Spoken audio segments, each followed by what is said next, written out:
Napakatahimik na lugar na to, mga amazing idol. Kung may mga problema ka, sarap lumabas ng ganito.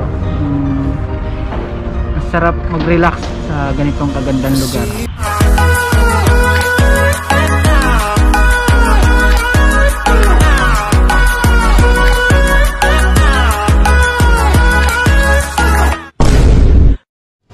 Good morning mga amazing idol, kumusta po kayo? And today is another amazing day. Welcome po sa panibagong vlog. At sobrang tagal nga natin hindi nakapag-upload. Sobrang naging busy tayo last month. Kaya ito na, Amazing Ross is back and again for another vlogs. Today mga amazing idol, pupunta tayo sa one of the most holy site on earth for the Christianity. Yan po eh, Holy Sepulchre, or the Church of the Holy Sepulchre. Bakit siya tinawag na holiest site for the Christianity? Is andun po kasi yung part of the Golgotha rock ng pinagtayuan ng cross. At doon po, andun din po yung stone of anointing na after niya maibaba sa cross, doon po nilagay yung kanyang katawan preparing for burial. At some believes na nandun din po yung tomb of Jesus Christ. Pero masyadong technical po kasi yan. Kasi meron din isa pang site na pinaniniwalaan na doon po nilagay yung kanyang katawan. So, magkakapilang din ko mga amazing idol. Copy is life, so bebiyahe tayo mamaya. Thank you nga pala sa lahat na nagko-comment at na-appreciate ko po lahat ng comment nyo. Ito na po ako, back in the business. Biyahe tayo. I'm back mga amazing idol. As you can see, dito natin sisimulan yung biyahe natin papuntang the Church of the Holy Sepulchre.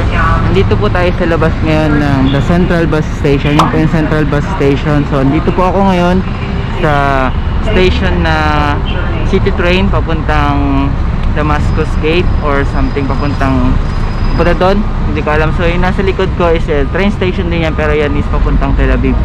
So hintay muna tayo ng tren, malamang gagaling doon.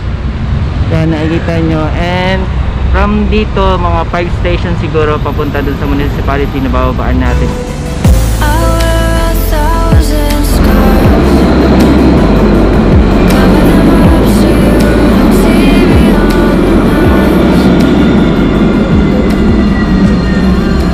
Amazing idol, dito na yung trend natin. So hanap tayo ng magandang spot para makaupo na tayo maayos. At the same time, makapag-picture na rin.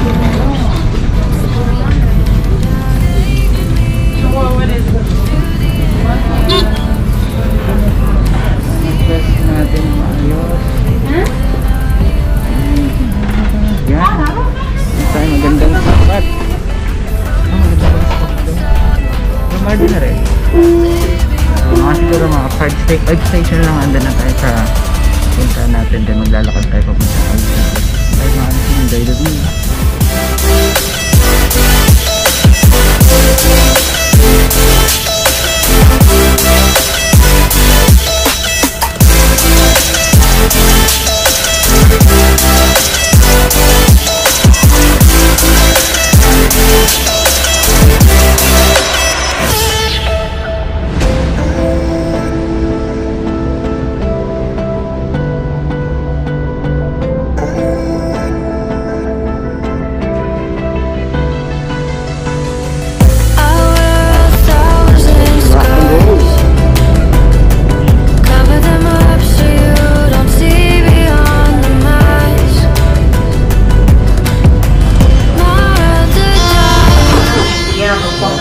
Nakababa na tayo mga amazing idol. From here mga siguro mga walking natin is from parang mga 10 minutes siguro kasi medyo malayo-layo pa ito eh.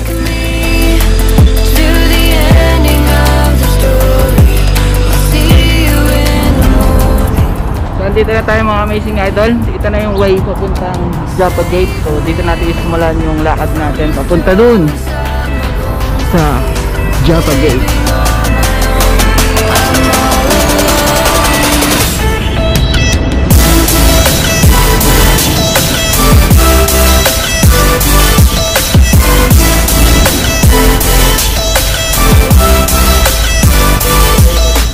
The purpose ng channel po natin is ma-explore yung mga holy site para at least kahit paano ma-share po sa inyo yung mga holy site na nandito sa ito lang yung way ko para at least ma-share sa inyo paano yung mga magagandang lugar dito sa Jerusalem, especially dito sa Israel kung nandun. Comment po kayo mga amazing idol kung ano yung mga nasa Bible na pwede natin puntahan, pupuntahan natin pag nakalabas po tayo. Trivia lang, yung Old City kasi hinahati siya sa 4 quarter, isang Christian quarter, Jewish quarter, Armenian quarter, and the Arab quarter.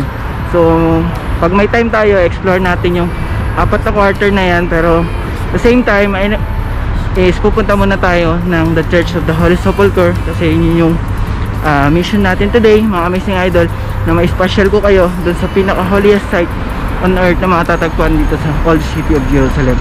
So dito tayo sa harap ng Joppa Gate, at yung nakikita nyo yan, papasukan din natin yan pag may pagkakataon.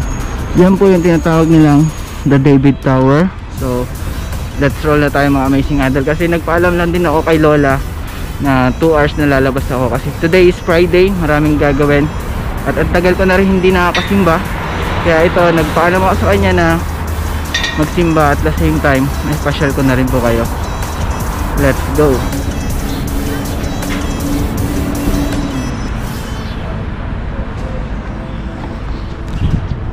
So nakapasok na tayo ng Joppa Gate, mga amazing idol. From here, siguro 5 minutes walking from dun sa Church of the Holy Sepulchre. Kaya ito, lakad na tayo. Nakikita nyo lahat ng establishment sarado pa dahil siguro holiday ng Jewish or dahil sa pandemic, kaya yung iba sarado pa. Kasi puro local lang yung makikita natin dito, tsaka mga workers, kasi wala pang allowed na tourist na pumunta dito, hindi pa nagbubukas sila. Kung makikita nyo kung talagang normal day at wala ng pandemic, punong-puno ito, mga amazing idol. Punong-punutan ng mga tao, ng mga pilgrims, sobra. So dyan tayo papasok minsan, dyan sa Tower of David. Hindi pa kasi siya bukas eh.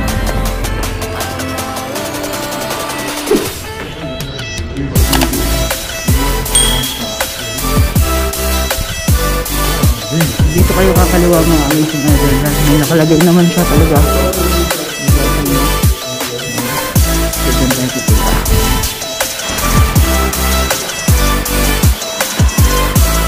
Sarado at lagi tayo magdalang alcohol, mga amazing idol.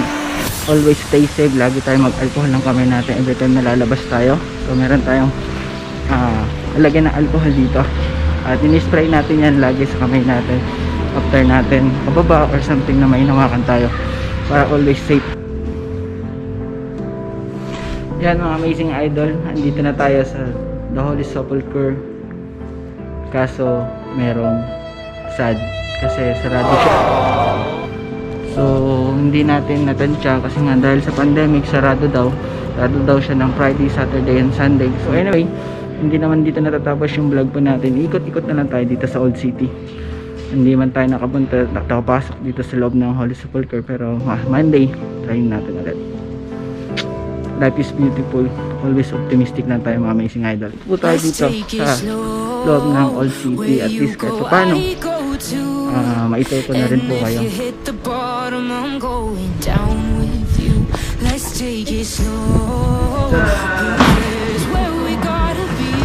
Sarap ito, sobrang sarap niya, mga maisang. Sobrang sweet ng mga pagkain na yun.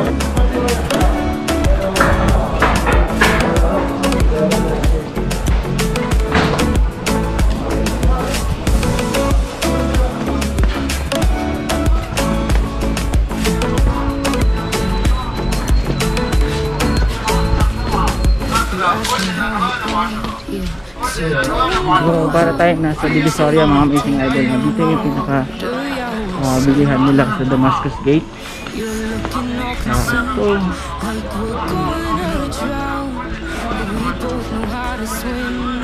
ganda ng mga shoes eh.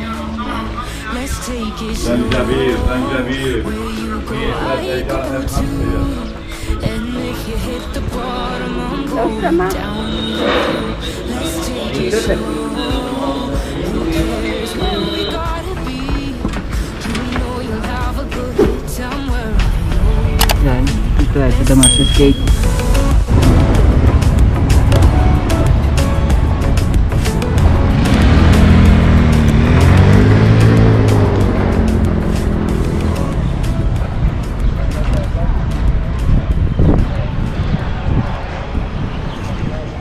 Yun nga mga amazing idol, hindi successful yung lakad natin. Sorry, hindi ko kasi alam talaga na sarado siya ng Friday. Pero alam natin ang bukas niya daw is Thursday to from Monday to Thursday 4 AM hanggang 7 PM. Sa mga gustong pumunta po dito, bukas na po siya ng 4 AM hanggang 7 ng gabi. Siguro by next week try natin pumunta ulit pag mapagpaalam tayo. Pasensya na mga amazing idol, next time talaga papasukin natin yon. Nagkataon lang din talaga sarado dahil sa pandemic, kaya hingi ako ng pasensya sa inyo. Pero maraming pa rin salamat sa pagsama sa akin at thank you sa pagsuporta nyo po lagi. So ngayon mga amazing idol, hanap tayo dito ng makakainan natin kahit almusal lang, kape. So yun nga mga amazing idol, nakahanap tayo ng coffee shop dito 1 and then coffee. Thank you so much my friend. Coffee muna tayo, kasi tuloy tayo dun sa pupwesto. Hanap tayo ng pupwesto natin para mapagtagihan.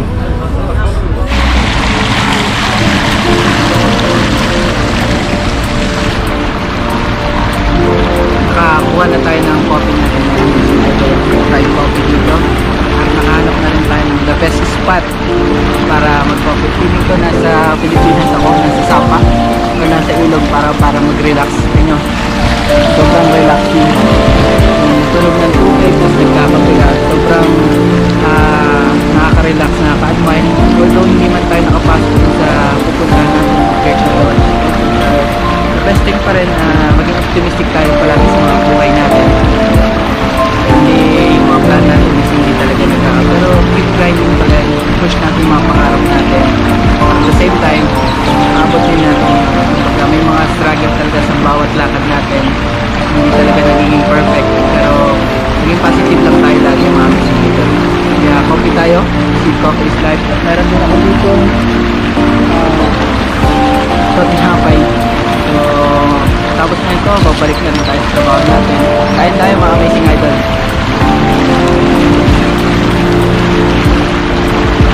May hot food pala siya sa loob. At first, tanggal ako ng mga mas idol para mga kain dito. Wala naman daming tao dito, kaya safe naman. Pero nag-alcohol muna tayo. Try ko itong coffee ng araw. Tingnan natin masarap. Kaya naman siya, parang iba ng lasa.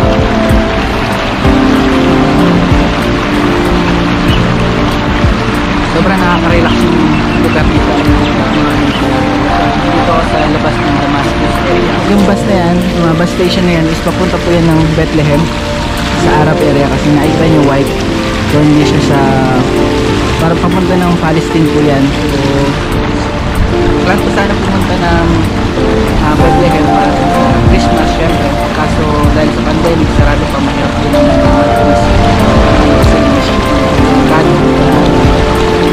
haraan nyo next year pag okay na lahat, makakapunta tayo. Comment kayo mga amazing idol sa mga nasa Bible na magandang puntahan, pupuntahan natin yan, sikapin natin mapuntahan. Comment lang po kayo. Dahil kalapala, nice. Ginagawa mo! Trip na naman tayo. Balik na naman tayo sa pagkabata natin. Nalabog natin mga kalapati. Hanap tayo ng magandang spot, mga amazing idol, para makapagpuntahan lang din sa inyo saglit bago natin end yung vlog natin today. Kahit hindi naman naging successful yung vlog natin, at least kahit paano na ito ko kayo sa Old City. Pero hindi pa yung pinaka tour, medyo nagmamadali din tayo. Napakatahimik na lugar na ito mga amazing idol. Kung may mga problema ka, sarap lumabas ng ganito. Sarap mag-relax sa ganitong kagandang lugar. Kaya sobrang nakaka-relax. Kung ano man yung pinagdadaanan natin sa buhay ngayon, lagi ko mga sinasabi sa inyo, be optimistic lang din po tayo. Always pray. The prayer is the best medicine sa lahat ng ating mga problema. Hindi man agad ibibigay, pero meron ibibigay na solusyon at makakaahon din tayo. Walang permanent na problema. Laging natandaan niya mga amazing idol. Lahat yan pagsubok lang, life is beautiful. So bago ko end yung vlog po natin for today mga amazing idol, gusto ko lang po magpasalamat sa lahat ng sumuporta, sa lahat ng nag-share at nagbigay ng kanilang blessing. Kung maalala nyo mga amazing idol, meron tayong vlog for a cause yan. Diyan po nag-umpisa yung fundraising drive natin dun sa, especially sa flood nabaha sa Cagayan. At sobrang thank you at sobrang nakakataba ng puso kasi sobrang madaming tumulong at maraming nag-share ng kanilang blessing. Sobrang thank you po. Bigay tayo ng konting saya sa kanilang mga puso despite na nangyari sa kanila, at least kahit paano napagbigay tayo ng ngiti. Sobrang thank you po sa lahat ng nag-donate, sa lahat na nag-share, sa lahat na nagsakripisyo. Thank you so much sa ACJC Tel Aviv Israel, Caregiver Israel at Helping Hands Hikers ng Hong Kong. Maraming salamat po sa inyong suporta at pagtitiwala sa amin. Thank you so much po. At syempre gusto ko po magpasalamat sa lahat ng mga tao na nasa likod nito, the Apostolic Ministry of the Law. Thank you so much sa pag-pack ng mga relief goods, sakripisyo nyo. Syempre sa Pidelayaga family, kay Ma'am Pelia and kay Ate Grace, thank you so much. Kung kayo po yung nagsakripisyo ng oras nyo at nag-extend ng effort nyo para maging maayos lang yung mission natin sa relieving goods. Kayo po yung gumigising ng umaga para at least makapunta dun sa site ng mas maaga at makapag-distribute ng maaga. So may nanda akong mga clip mga amazing idol para sa inyo rin to, at para maipakita rin sa inyo kung gaano naging successful yung fundraising drive po natin.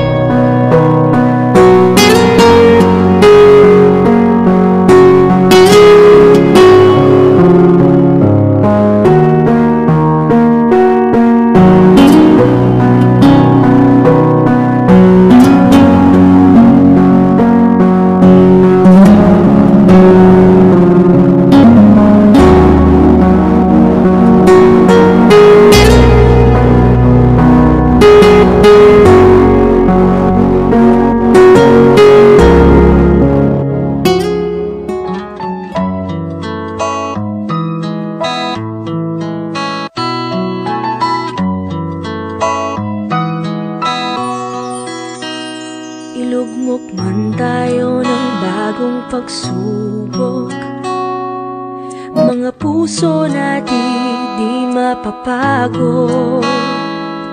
Abutin ng kamay na handang tumamay, mga puso natin di mapapagod. Nasa puso ng bawat Pilipino pagmamahal sa kapwa at serbisyong totoo. Isang bayan, tayo'y aahon, walang maiiwan sa pagbangon.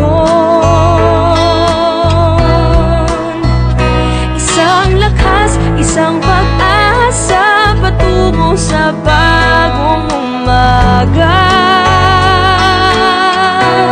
Yan ang ating puso.